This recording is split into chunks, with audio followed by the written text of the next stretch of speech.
Bismillahirrahmanirrahim. Assalamualaikum warahmatullahi wabarakatuh. Assalamualaikum warahmatullahi wabarakatuh. Warahmatullahi wabarakatuh. Alhamdulillahirabbil alamin wal aqibatu lil muttaqin wassalatu wassalamu ala asyrafil anbiya'i wal mursalin sayyidina Muhammadin wa ala alihi wa ashabihi ajma'in. Amma ba'du. Amin. Subhanaka la ilma lana illa ma 'allamtana innaka antal alimul hakim. Rabbi shrah li sadri wa yassir li amri wahlul 'uqdatam min lisani yafqahu qawli.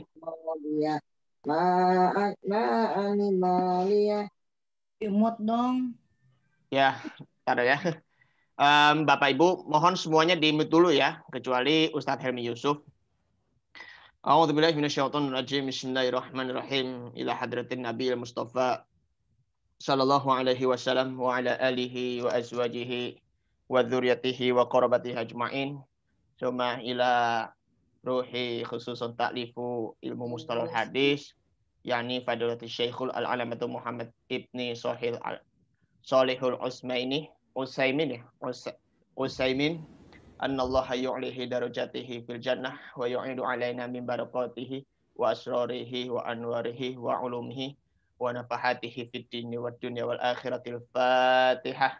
A'udzu billahi minasyaitonir rajim. Bismillahirrahmanirrahim. Alhamdulillahirabbil alamin arrahmanir rahim maliki yaumiddin. Iyyaka na'budu wa iyyaka nasta'in ihdinas siratal mustaqim. Siratal ladzina an'amta 'alaihim ghairil maghdubi 'alaihim waladdallin. Amin. Rabbi ighfir lana wa liwalidayna amin.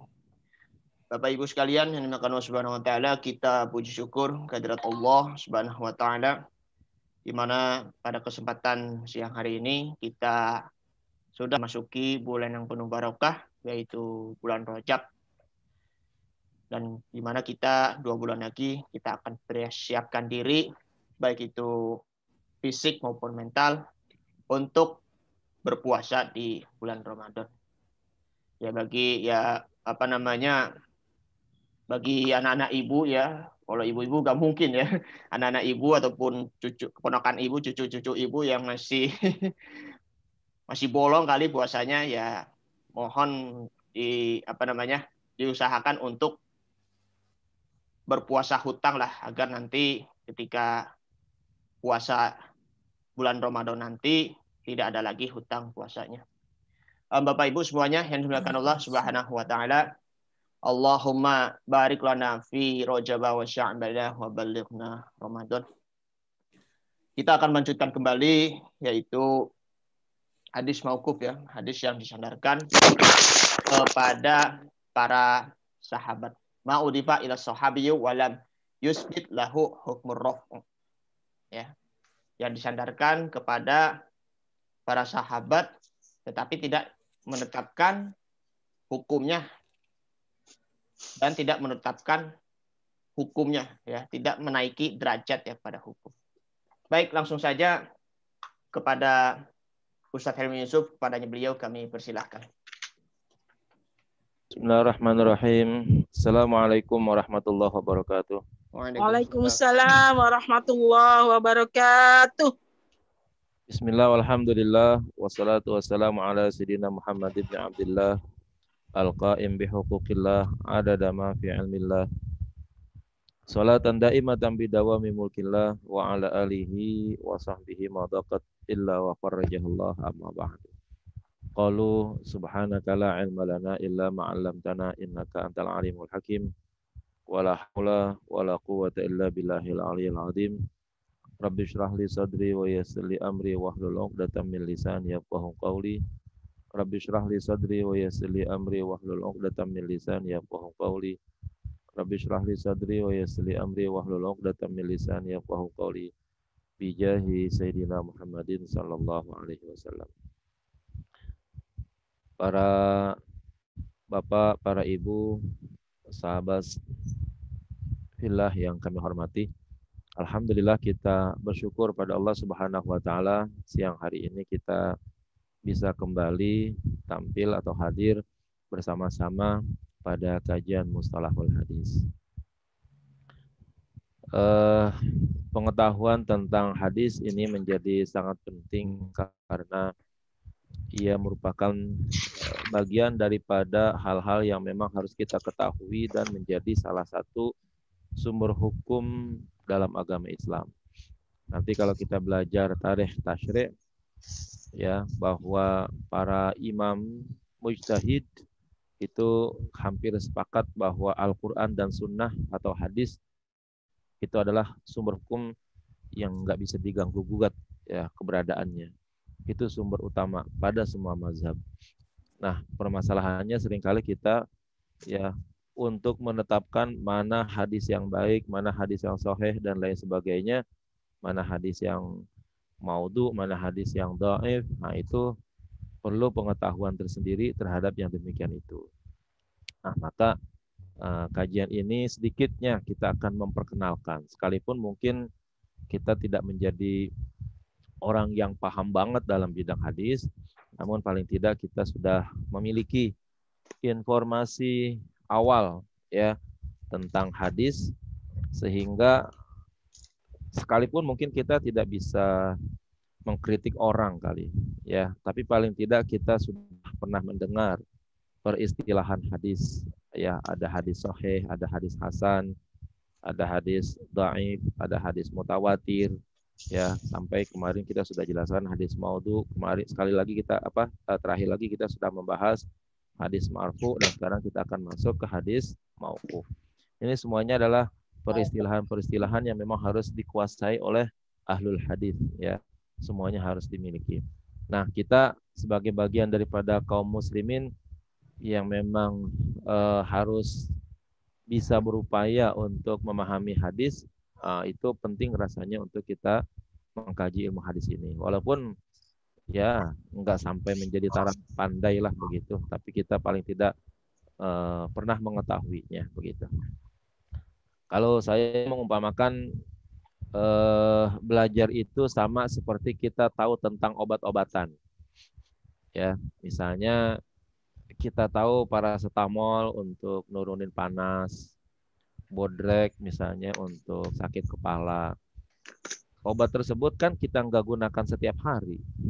Ya, masa kita nggak panas, nggak sakit kepala, terus tiap hari minum Bodrek sama paracetamol, kan nggak mungkin. Ya, kapan kita minum paracetamol? Ya, kalau kita lagi sakit, terkena badan kita panas, kita minum itu. Terus kalau kita lagi sakit kepala, ya kita minum Bodrek.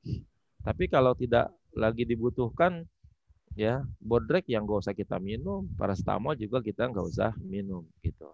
Kira-kira kalau bagi kita nih sebagai orang-orang awam, fungsi daripada berbagai macam ilmu mungkin seperti itu. Manakala kita memang butuh, nah kita carilah ilmunya, kita gunakan. Tapi kalau memang kita lagi nggak butuh, ya sudahlah. Tapi yang penting kita udah tahu bahwa kita memiliki pengetahuan tentang ilmu hadis, sehingga kita ketika dihadapkan dengan permasalahan-permasalahan yang terkait dengan hadis itu tidak terlalu kocar-kacir, tidak terlalu bingung untuk menjelaskan mungkin untuk diri sendiri atau kepada orang lain. Sama sebagaimana kita ya, manakala kita tahu tentang obat panas itu adalah paracetamol, obat sakit kepala adalah Bodrek, giliran kita tertimpa panas kita nggak usah gerabak-gerubuk ya, giliran kita sakit kepala nggak usah bingung ya, kita bisa beli melalui online, melalui handphone kita sambil tiduran kan bisa. Jadi nggak terlalu menyibukkan orang lain dan lain sebagainya begitu ya.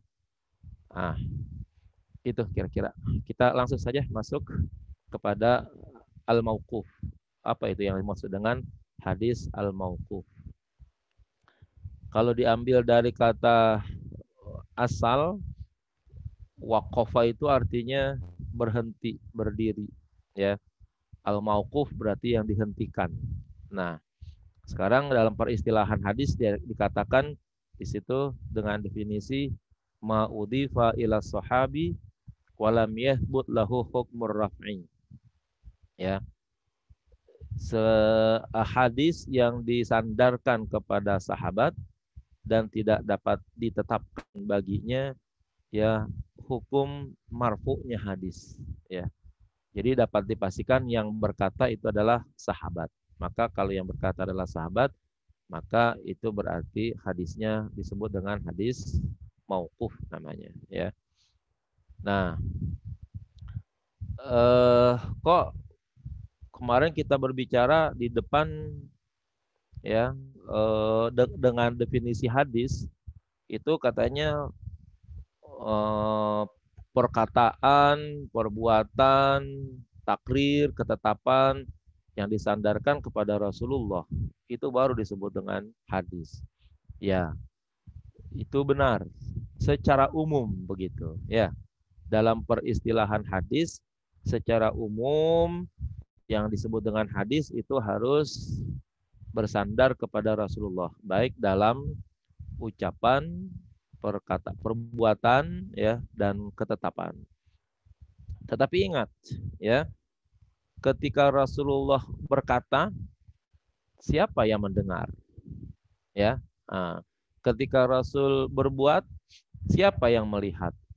Ya, ketika Rasul bertakrir, ya, menetapkan sesuatu, siapa yang mengalami ketetapan tersebut? Semua rata-rata adalah sahabat gitu, ya.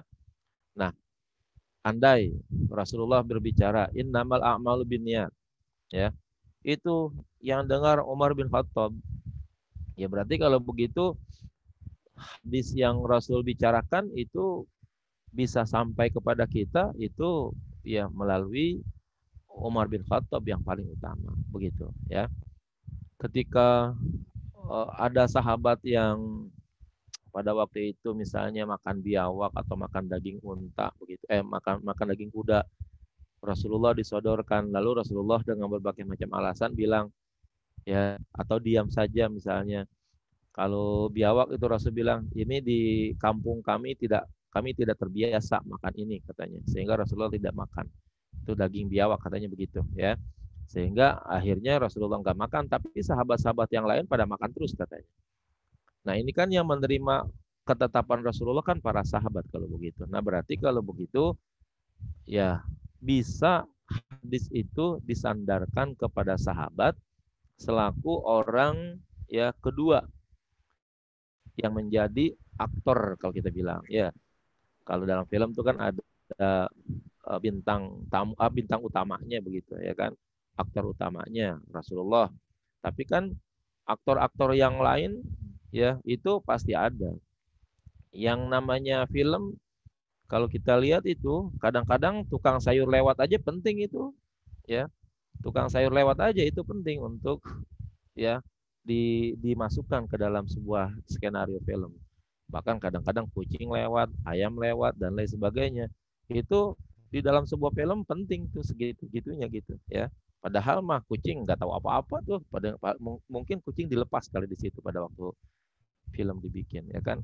Artinya kalau begitu menjadi indahnya sabda Rasul, menjadi baiknya sabda Rasul dan diterimanya sabda Rasul itu tidak ada lain adalah ya aktor-aktor yang ada di samping Rasul, yang ada bersama Rasul tidak ada lain yaitu para sahabat.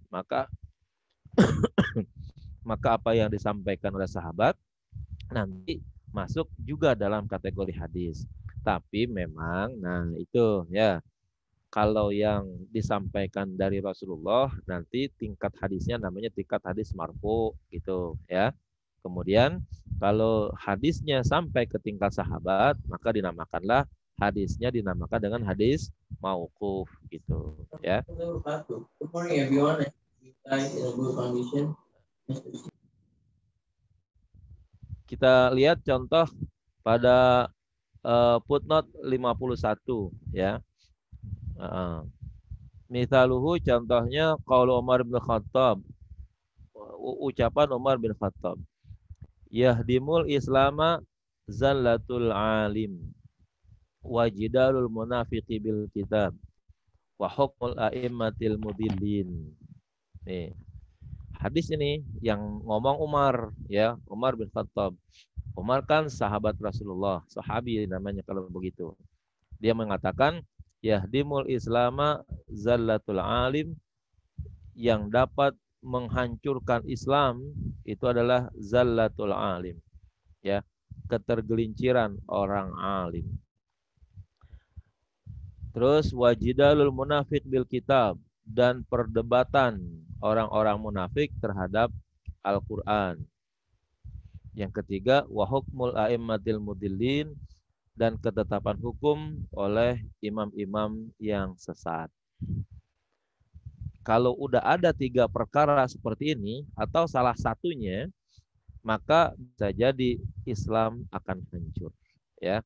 Karena ini sudah menjadi ya pembicaraan Umar bin Khattab, dan memang ya menjadi fakta.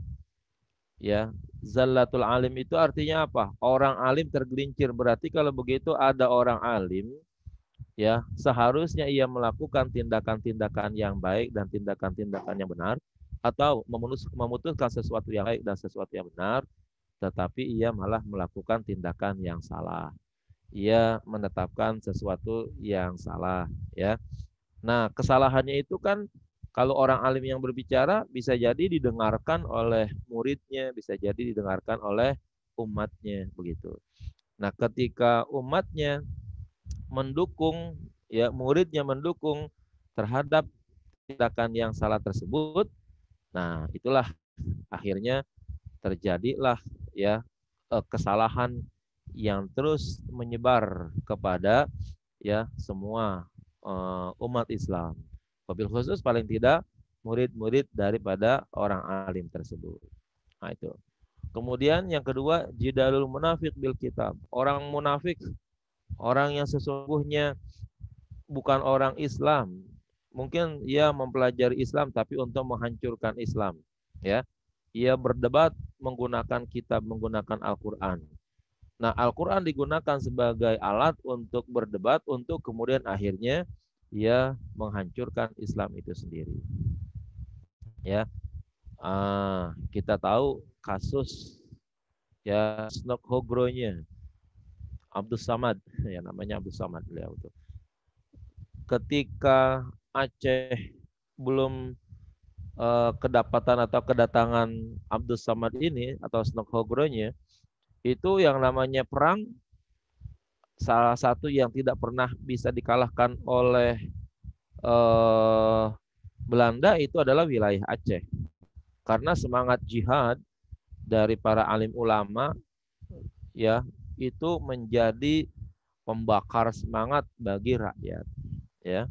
Maka setiap kali ada perang melawan Belanda, ulama langsung turun dan kemudian mengomandoi rakyat, maka semua rakyat ya siap bertempur melawan Belanda. Sehingga boleh dikatakan beberapa kali perang yang dilaksanakan di Aceh itu yang namanya Belanda nggak pernah menang, karena semangatnya bangsa atau anak Aceh ya itu ditopang oleh ijtihadnya dan semangat jihadnya alim ulama pada waktu itu, maka Aceh terus mengalami kemenangan.